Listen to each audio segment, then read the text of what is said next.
officially crazy. I've gone mad.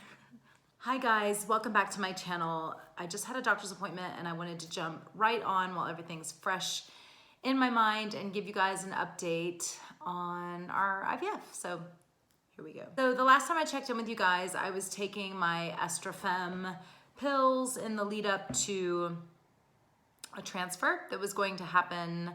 You can already see where this is going. It was going to happen at the end of this week or early next week. I had an appointment this morning to go in, do an ultrasound to check my uterus lining and check that everything was kind of ready for this transfer. I was running late, first of all, which is awful. Scrambling to get upstairs, sit down. A doctor comes and says, Frau Vincett, that's me. She's not my doctor. She is somebody I think I've met before, but I don't normally go to. And we get in the room, I go to take my lower region attire, Kleider in German, take it off, and I have to pee. So I go out and I'm like, hey, this is the light part of the story. I'm like, I'm so sorry, can I go pee quickly? Because I'm worried with an ultrasound, my bladder's gonna be really full. So she's like, yeah. I don't put my shoes back on. I go out in the hallway in my socks, run down to the bathroom, go to the bathroom, which is kind of gross not to have shoes on in the bathroom, socks, whatever. Go to the bathroom, come back out. I can't remember what room I'm in. So embarrassing. So I'm like walking down the hall, trying to figure out which room should I go in. Keeping in mind, women are having like internal exams in all these rooms. Like we're all at the fun, happy doctor. I pick a door that I think is right. I knock, I open it. Thank God there's like, they have curtains around the doors so you're not just walking in on an ultrasound. So I see a curtain and the lights are off and the woman's like, yeah, in German. I don't speak German very well. I speak it okay. Anyway, and I'm like, I'm so sorry. I just went to the bathroom. I'm in an appointment. I don't remember what room I'm in. And she's like, go down to Imburo, which is the office. Go down to the office and ask them. So still with no shoes on, I run down the hall, go in the office, and they're like, you're in room 239, I think it was. So I go back down to 239. Okay, get in, strip down, get up to have my internal exam. The woman's like lubing up the little wand, which I hope you've never had to go through this, and I hope you never have to go through this, but the magic wand that looks on a lighter day like a pleasure toy, if you will, is going to be stuck up inside of me with a camera on the end to look around. She's lubing that up, getting it ready. I am on the table, the like stir up thing. And she's like, so you've been taking your Estrafem? That's great. Estrafem is the pill that I told you guys about in my last video. I'll link it here. I said, yeah, you know, I was taking it. The pills finished on Sunday. I finished taking the full lot of pills. It's like a birth control setup. I think there were 30 pills. I took it for 10 days, 3 times a day. Finished on Sunday. She, like the wand has made contact with my body and she just stops and she's like, what do you mean you stopped taking it? I was like, I stopped taking it. It ran out on Sunday. Stopped taking it. I made the appointment through the hospital. Yeah, stop taking it. And she's like, and she just stops and she's like, you should still be taking it. You should still be on it. And I'm like, you guys, I've been pretty forthcoming on my YouTube channel. I've been very careful not to slag off the place where I'm having my IVF treatment because ultimately they are hopefully going to get us to a pregnancy. I have peacefully acknowledged to myself that I am in Europe. I'm not in the United States. It's going to be very different. Bedside manner, hand-holding process through IVF is different here. But I realized quickly when she said you should still be on it, I was like, they haven't been monitoring my timeline. Nobody has noticed. We've given her this prescription for these pills. This is when her appointment is. There is going to be a gap in her medicine that she doesn't know is not okay. I don't know. The first thing I said to the woman, she said, you should still be taking it. And she's like, looks down, I'm like, what does this mean? I said, does this mean I have to wait another cycle? And she's like, yeah. And it's the Swiss way. There's no rush to apologize. I lost the plot. In the United States, that means I lost I was like, I'm sorry. I was like, this is not directed at you because I've only met you maybe once before, but I'm not a doctor. I'm not a doctor. How would I know I've never been through IVF before. How would I know that I'm supposed to be on this medicine all the way through? I trust the hospital who's giving me the treatment to tell me when I should be on what, where I should be when I should take all of it. Like, I trust the hospital to tell me every single thing I should be doing in this process. In no version of the story would I wake up and go, I'm supposed to be taking another pill today. And I know that because why would I know that? And then like the floodgates open and I was like, through this whole process, almost every appointment has come off the back of me emailing going, shouldn't I have an appointment soon?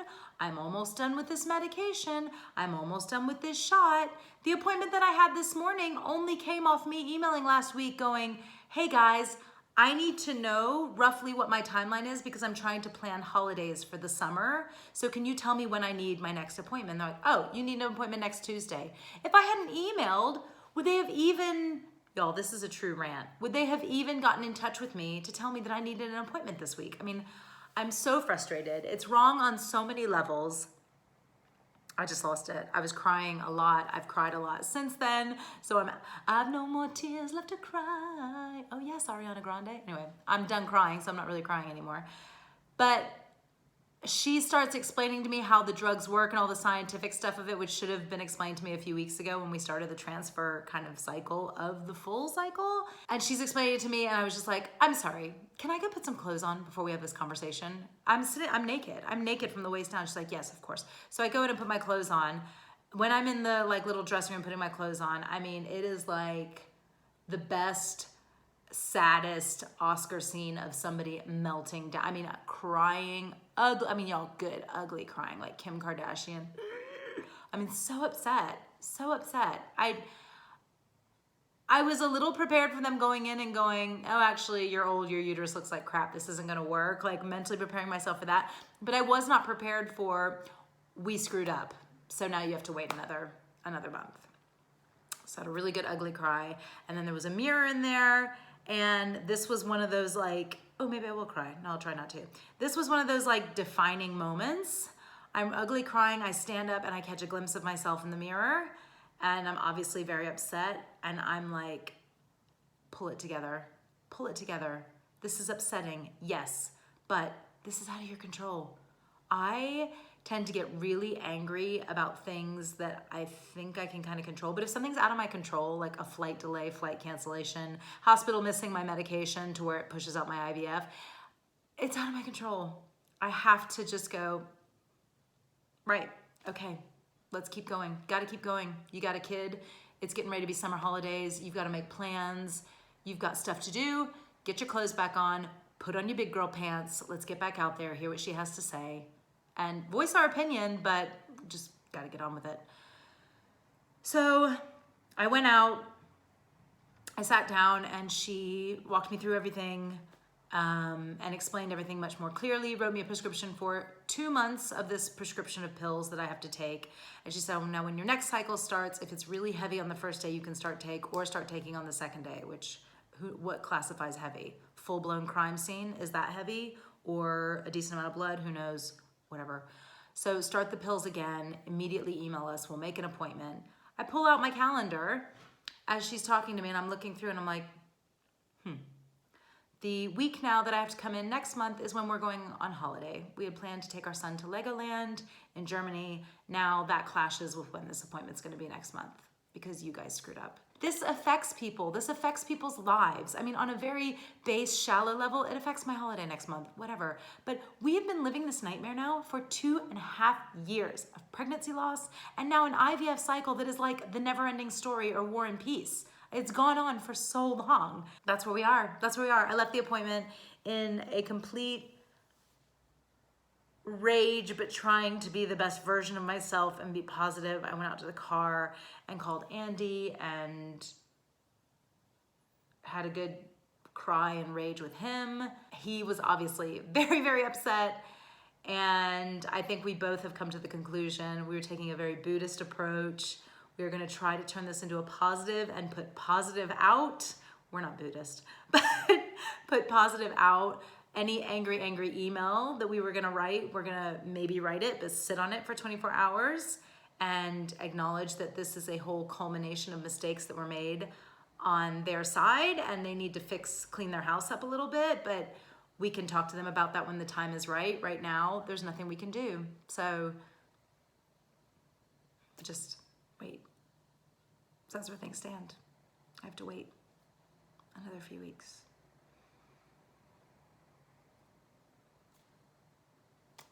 What am I gonna do? What am I gonna do? Nothing. Can't do anything. Suck it up. What I can do is go to my appointment in 10 minutes to get the tires changed on my car. In Switzerland, you have to have winter tires in the winter because it's very hilly. There's lots of ice. Special tires. And then you gotta have non-winter tires. Spring, summer tires, if you will. And I'm going to do that now. I will be back in a few days to update you guys on the removal of my sebaceous cysts on my head, which for people who follow me for IVF, this might be a video that you won't be interested in, but maybe it'll help somebody out there who has sebaceous cysts and is like, what do I do? They're kind of embarrassing. I don't know what it's like to get them removed. So I'm gonna make a video about my experience with getting mine removed, which you guys, if you don't follow me over on Instagram, you don't know about this yet. Look for that video in a few days. If you aren't following me on Instagram, you should be. It's at Eileen Vincett. You can get up close and personal with everything going on in our lives. What? So I will check back in with you guys in a few days, wherever you are. I hope you're having an awesome day. And if you're going through IVF, I'm here with you. There are highs and lows, right? Peaks and troughs, is that what they say? Peaks and valleys? Plateaus? What's the phrase? Hang in there. Let's all hang in there. And it'll all work out in the end. And if it hasn't worked out, what do I say? It's not the end. If it hasn't worked out yet, it's not the end. I'm gonna be late for my appointment. I'll see you all later. Bye.